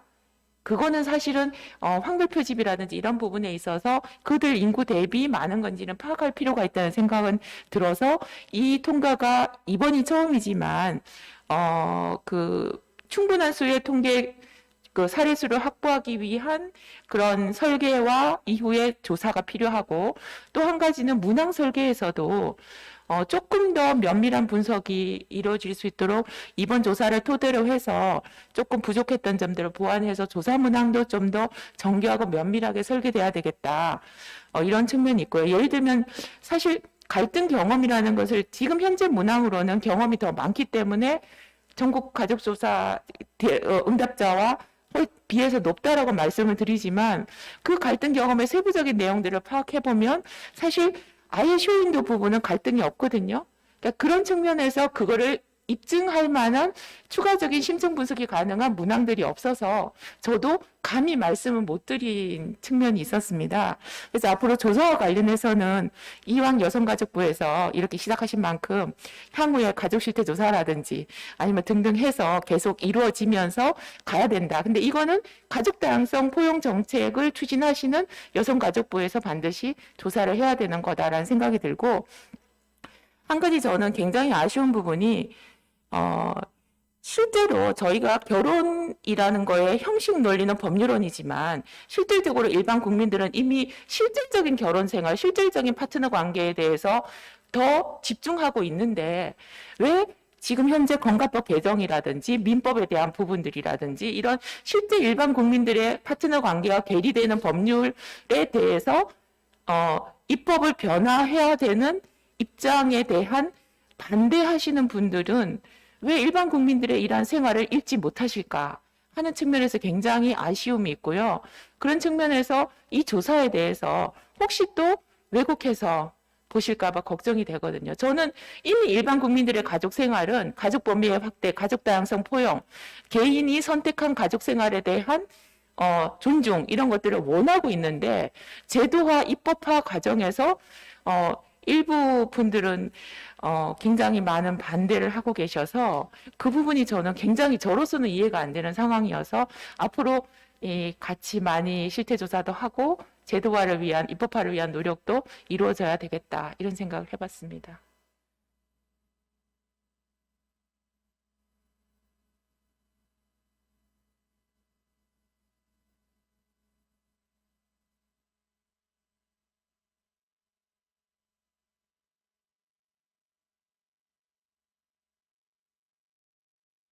였는데 한 말씀 하시죠.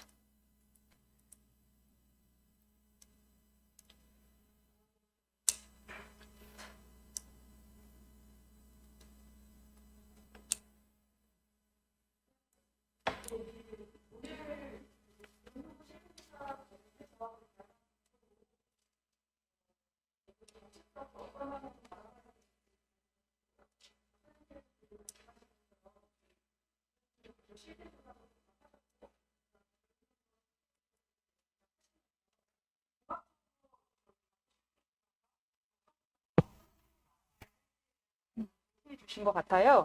그래서 네, 그래서 사실 내년에 저희가 가족 실태조사 예비조사를 또 다시 실시하게 되는데요. 그때 이제 문항도 좀 저희가 조금 더 치열하게 고민해서 이 비혼동거 가족에 대한 실태를 조금 더 담을 수 있도록 노력해 보도록 하겠습니다. 네, 감사합니다. 네, 더 이상 의견 없으신가요? 네, 발표와 토론을 정말 열심히 준비해 주시고 또 여기 오셔서 훌륭하게 잘 해주셨는데, 그러면 2021년 가족정책 포럼 결혼해야 가족인가요? 함께하는 삶, 가족 그리고 정책 이야기, 이것으로 마무리해도 되겠죠? 네, 감사합니다.